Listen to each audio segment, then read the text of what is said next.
Do you think making fun of my farms is fun?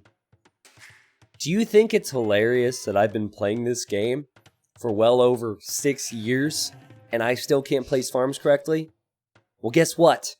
My day has come, okay? My day has come. Today there was an update in Age of Empires 2 DE, and Khmer got a very interesting buff. Farms do not require mills or town centers to drop off food. What does that mean for me? Well, that means I've gone from a top 100 player to a top 10 player just like that. No, that's not true, actually. Well, it might be. I mean, we'll see. But that means you can place a farm wherever, and you'll be banking the resources. You could place a farm here. You could place a farm here. You could place a farm... Well, I can't find an area that's more ridiculous than the corner, but here! Here! Go to the center where there's gold on Gold Rush and place a farm.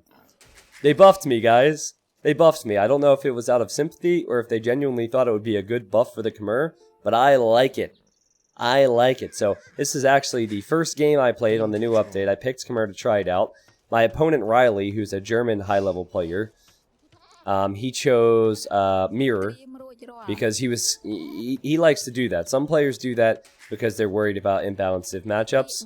And I said to him that I bet he didn't expect this matchup. He was probably expecting a Spanish War, or Aztec War, or Mayans War. So I made a joke to him here. I had to explain it later. I said, I am undefeated with Khmer since the update. The update happened 10 minutes before its game. So yes, I was undefeated, but I also hadn't played a game with him yet. It was not a brag. But, guys, I can't wait to show you this. It's really interesting. Khmer have always been a civilization that needed more in early to mid game to get to those late game strengths, to get to their elephants and get to their scorpions. So this could end up being the best farm bonus in the game.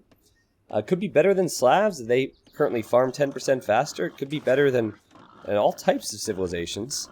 I'm going to leave it to Spirit of the Law to do all the testing on that, but I figured I'd show you what is going to change my reputation forever, I hope. Now, the struggle is, if I get used to placing crappy farms, I might do it with a civilization that doesn't have this bonus, so I've got to be careful. I might get lazy. You know, it's like Huns and not building houses. You get used to not building houses, and then you get housed all the time. And with other civilizations, I might just not have food. So poor Riley, he says, are we live on Twitch? And I said no, and he says good. So, yeah, Riley, you're on YouTube now, man. I gotta show people my T90 farms. I really like this guy, by the way. Probably played versus him 3, 4, 5 dozen times over the years. He's not quite my level, at least on Voobly anyways. I'm not sure what he's at on DE.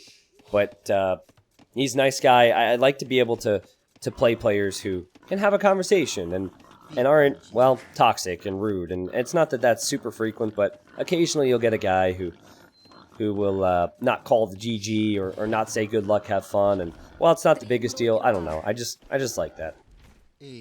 So this is a bonus Khmer have had for a long time. Check this out. So he comes in with this scout. Now with any other Civ, he could pick off that villager. I don't have Loom. I want him to do that. Doink! I get a hit, and I just hide right in the house, get another hit. Now he's going for it. He's like, I'll get the kill. I actually don't know why he decided to stay here, and whoop! Right into the house. So imagine this, guys. Forward farm, forward house. You're constantly bringing in food for your eco. Your opponent arrives, just hop into the house.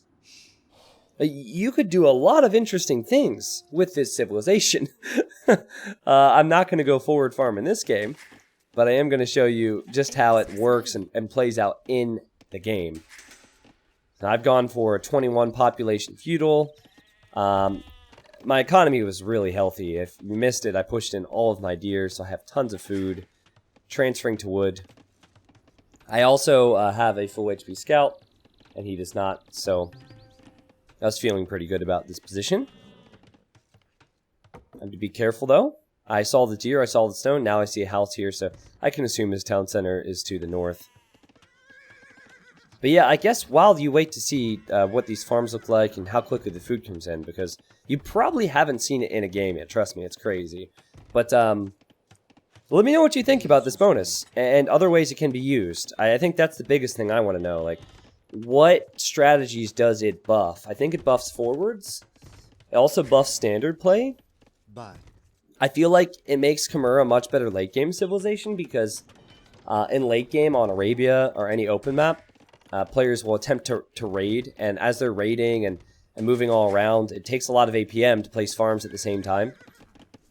And so I really think that the food count you're going to have as Khmer is going to be crazy in the late game. Oh, this map is Gold Rush, by the way, if you didn't pick up on that already. Sorry, I was too busy talking about farms. But 7 tiles of gold per player. You can see my 7 tiles are here, really far forward. But I've taken some time to wall up and play it safe. I also got my scout trapped in here, and I'm going to try and take his sheep. There's so much for people not being toxic, T90. Come on, man. But it's alright. He gets the sheep back. Actually, I didn't realize that it'd do that much damage to him. But yeah, he'll get the sheep back, no problem. So he's building a stable. I've already built my stable, and I'm beginning to wall up. Remember, his scout is weak, so when he runs in here to attack me, it's really not the biggest deal, because I have a new scout on the way. This scout is trapped in here, so the only thing I can say is that I'm happy to see he's not on gold. Because sometimes a fast archer rush with Khmer is possible, since you do not need the barracks before the ranges. But yeah, this whole game is going to be about the farming, right? I forgot, as I see him coming forward now, and I'll probably snipe that scout. I forgot about the bonus because I'm so used to placing farms perfectly. See what I did there? So, anyways, these farms look fine so far, but I'm not making use of the bonus. Don't worry, I'll remember at some point soon. I was really confused to see him coming forward like this. In fact, I kind of overreacted there. Do you see my villagers start coming forward? I felt like maybe I could just rush it down with Vills and Scouts since I had more scout numbers. For now, it's all about being a micro nerd, and doink! We both lose the scout, but I have 3 villagers coming out. I have 1 scout. It's actually not too pretty, but I was really confused by this play. I feel like if you're ahead in the scout numbers, you can go forward like that. Makes the game interesting. He wants to block me off from that gold in the center. Yeah, that villager will get battered down by my villagers. His scout is outnumbered, and I also have the hill in this fight, so it's looking really good for me now. And now, I remember. Check it out. T90 farms, man. I was talking to Dowd about it. He said, you'll probably love this. T90 is going to be OP with Khmer now. Check it out. So now, if I place a farm like this, it's because I'm either playing with Khmer, or I thought I was playing with Khmer, or at least that's what I'll say. So the villagers, they drop off food instantly. You look at the top, you see the food count going up. That's really unique.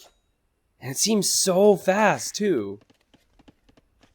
I really... Another question I'm going to have about this is, how effective are upgrades like wheelbarrow, handcart going to be for Khmer? Now, is it going to affect the farming all that much? Because the villagers don't need to walk to drop off the food. They just walk around on the farm and farm it in different areas. But no, the food is constantly, like one at a time, being dropped off. Yeah, the villagers do not hold any food here, if you look. It's just always going right into your bank. Yeah, I took a pretty commanding lead here. I sniped some villagers. I have the farms working. And I, of course, don't know what his eco's like, but I know that he's committed to 2 forward buildings. And I've only gone with the stable, so that means I've saved hundreds of wood and can put the end of farms. So the real risk now is, as he's made skirmishers, which is a bit weird, as if he gets a lot of archers with fletching, if I don't have an archer range for skirmishers, then I could be in trouble. So I've towered here, and the plan here was just to abuse the food. Like, look at this. I have a wheelbarrow on the way. Again, is that going to be super effective with the Civ? I'm not sure. I just researched Bloodlines, so 65 HP on my scout versus 45 on his. I tried to maybe cut off some reinforcements there. He walled me out. Well played. But when I was playing this, I mean, most of this game is all by feel, right? Not necessarily just testing, but feel when you play games. It felt really strong. I snipe her. I get out of here. And I have these scouts on the way back, of course. And this is going to be dangerous for my poor opponent. I don't think it has anything to do with my gameplay. I think it has everything to do with the farms. Oh, man. I can't wait. So, guys, this is a great fight for me on the hill. 2 of my units aren't engaging. They're the weak units. I guess I don't know if that was intentional or not. Probably not. But anyways, I can't wait to show you what pro players try and do with this civilization, experiment with the farms. I really feel like Khmer could be good now. No more T90 farms, Riley calls it GG. And there you have it. So take a look at this stat. 4,100 food collected, 18 minutes into the game. That's a lot of food. And how many farmers did I have? 18 farms. Now, granted, you had the berries, you had the boar, you had the deer. But that is a ton of food. Now, the reason there's so much of a difference between myself and the other Khmer player is because of what I said earlier. He invested into a whole lot of buildings and not the farms. But is this Civ going to be a top 10 Civ now with this bonus? I have a feeling that for the next few months, things are going to be very interesting with the Khmer. And, you know, the forward potential is going to be so fun. Sneak villagers can farm now. I mean, I'm looking forward to it. And I'm also looking forward to seeing how well I play, because it is an indirect buff to my normal play style. Anyways, that was a bit of a change of pace. Thank you guys for watching. I don't normally upload games that are that quick, but I figured you needed to know. Question for you, though, YouTube. If you want to see Khmer, what do you want to see from them? Like, what strategies come to mind here? They can garrison in houses. They can farm anywhere. Whether it's meta or just something ridiculous, please let me know in the YouTube comments what you want to see. And there will be lots of YouTube uploads over the next week or two. I'll probably be pushing out 1 a day. Again, I've been slacking the last few days because I've been working on Hidden Cup 3. But expect 1 a day, some awesome strategies from high-level players, and some community games. Thanks for watching, and I'll see you next time.